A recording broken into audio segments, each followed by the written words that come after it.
So it says, we, the jury, find the defendant, Tamar McIntyre, not guilty of the offense of cause. It states that. But those would be our last words to each other. He never came. San Antonio, Texas, April 23rd, 2017. A parking lot outside a Chick-fil-A on the northwest side. A 23-year-old photographer named Mark Anthony Saldivar is shot and killed. The person accused of pulling the trigger is 16 years old. He is not from San Antonio. He is not supposed to be anywhere near it.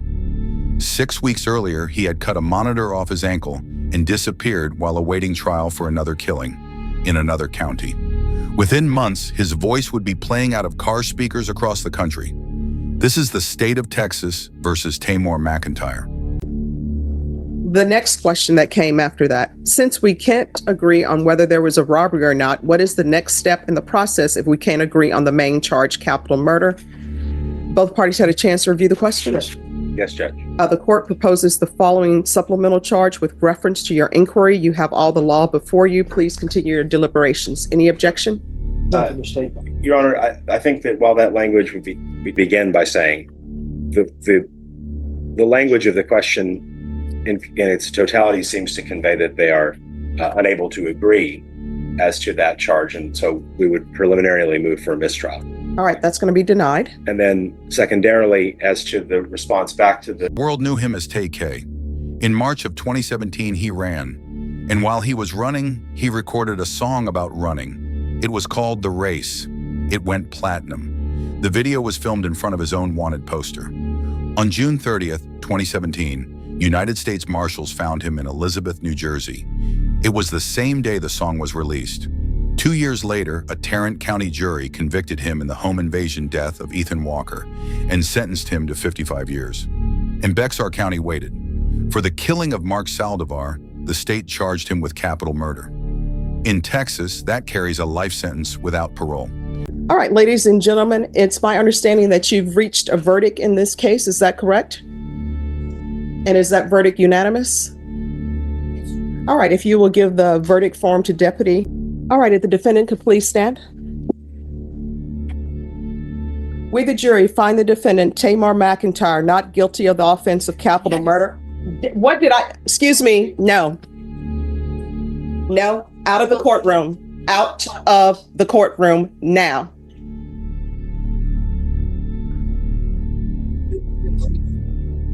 Yes. You don't ignore that. Sometimes, as you can tell, people are invested, correct?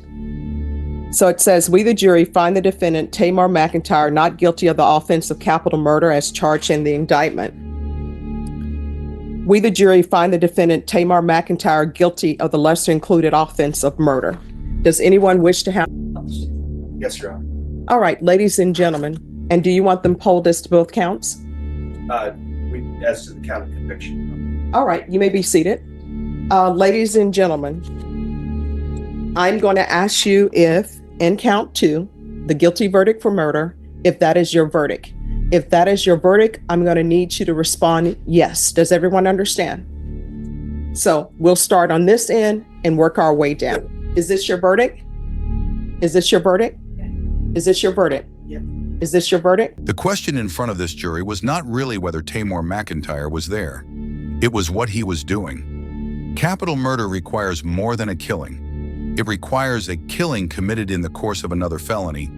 And here the state said that felony was robbery of a photographer for his equipment. That distinction was the whole case. Prove the robbery, and the sentence is life without parole. Fail to prove it, and what is left is murder, in a range that starts at 5 years and stops at 99. For 8 years, that was the question waiting in Bexar County. In the spring of 2025, 12 people finally answered it. All right, so it's the court's understanding that there is a verdict. There will not be any outbursts in this courtroom. If there are outbursts in this courtroom, you're going to be allowed, you're going to be asked to leave by the deputy. If there was a statement or something you're going to give, you're not going to be allowed to give it because you're going to be asked to leave the courtroom. Does everyone understand? All right, ladies and gentlemen, it's the court's understanding that you've reached a verdict. Is that correct? And is that verdict unanimous? All right, Deputy Laura.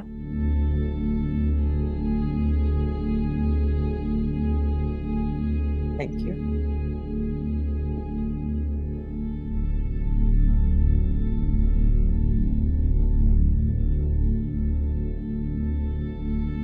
All right.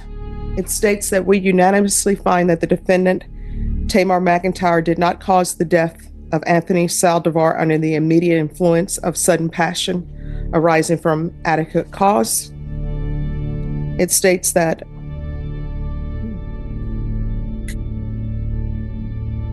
punishment to be assessed at 80 years in the prison, and there is no fine. All right, everyone, please be seated. All right, Mr. McIntyre, the jury found you guilty of murder.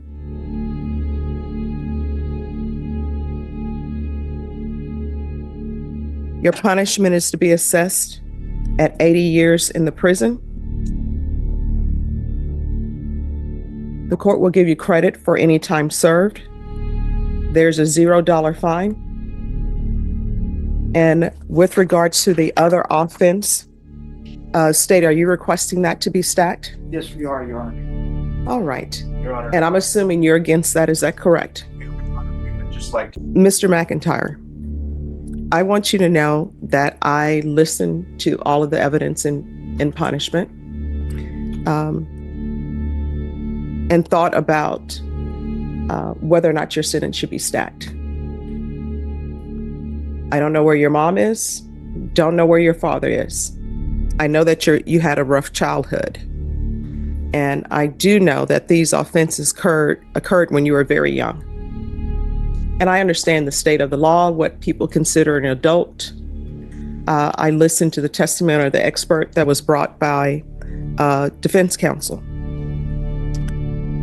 You've already been sentenced to murder in the other county. What you do in custody is a lot of time. But by that same token, you're still alive.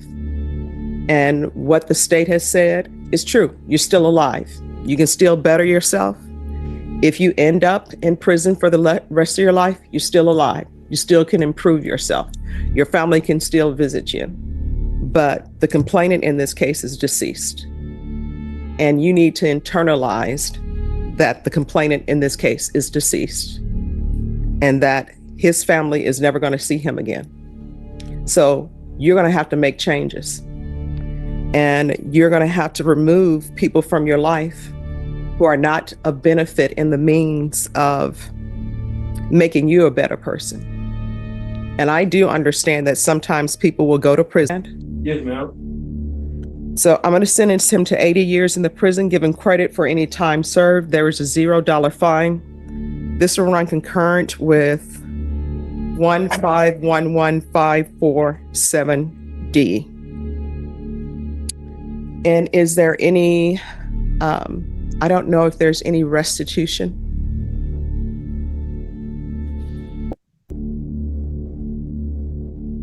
On April 23rd, 2017, we spent our final day together as a family, engaged in yard work.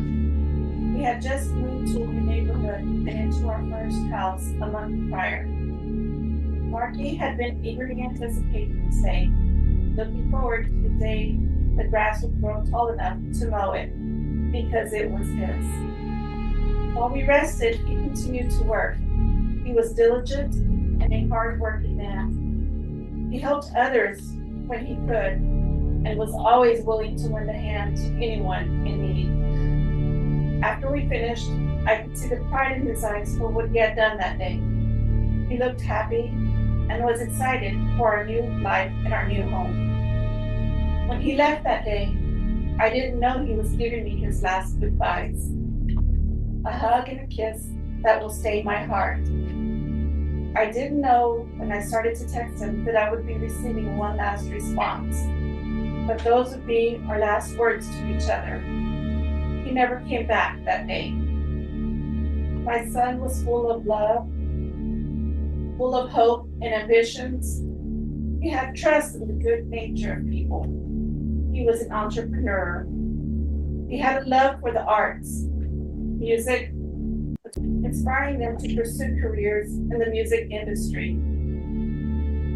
This isn't a fair world, but there are rules. He put his trust in you. And when he got into that car that day, and his trust was betrayed, but he lived with hope and love in his heart, and I will carry that with me for as long as I live. My son desired to live in a city that loved him. My son desired a brighter future for himself, his family, and others. He hoped for something better than this. My youngest son, Mark Anthony Saldivar's life ended on April 23rd, 2017, at the age of 23. His dreams, ambitions, aspirations, and goals taken from him by you. He brought smiles to everyone he knew. He left his mark on all of us. I'm thankful justice prevailed. On April 14, 2025, the jury returned. Not guilty of capital murder, guilty of the lesser offense of murder. The state had not proven the robbery. He would not die in prison automatically. The next day, the same jury came back to decide how long. In Texas, the jury sets the sentence, and they had a range of 5 to 99 years to work with. They chose 80 years to run at the same time as the 55 he was already serving out of Tarrant County. Taymor McIntyre was 24 years old. He had been famous for 8 of those years for a song about not being caught. If this is the kind of case you can't look away from, subscribe to VerdictCam and stay for the moment justice lands.